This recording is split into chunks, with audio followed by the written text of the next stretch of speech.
Bwana Yesu asifiwe. Bwana Yesu asifiwe tena.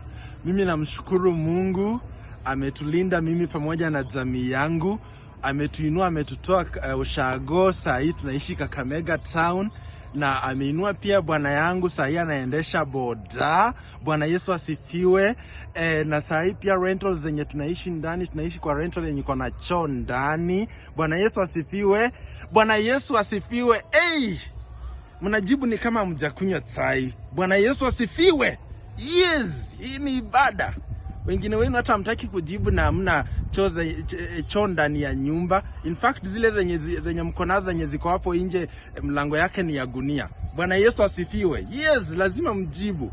Maana sisi Mungu ametuinua. Unaona choo zetu tuko na choo ndani. Ukimaliza tu shughuli yako na chota maji kwa beseni, alafu na mwaga hapo ndani. Haleluya. Kwa hivyo mimi nimekuja tu kumpea Mungu shukrani, maana haya ndio mambo ambayo anakufanyia ukiwa mwaminifu kwake. Haleluya. Tusimame kwa miguu yetu tumwimbie Mungu nimedungwa sindano.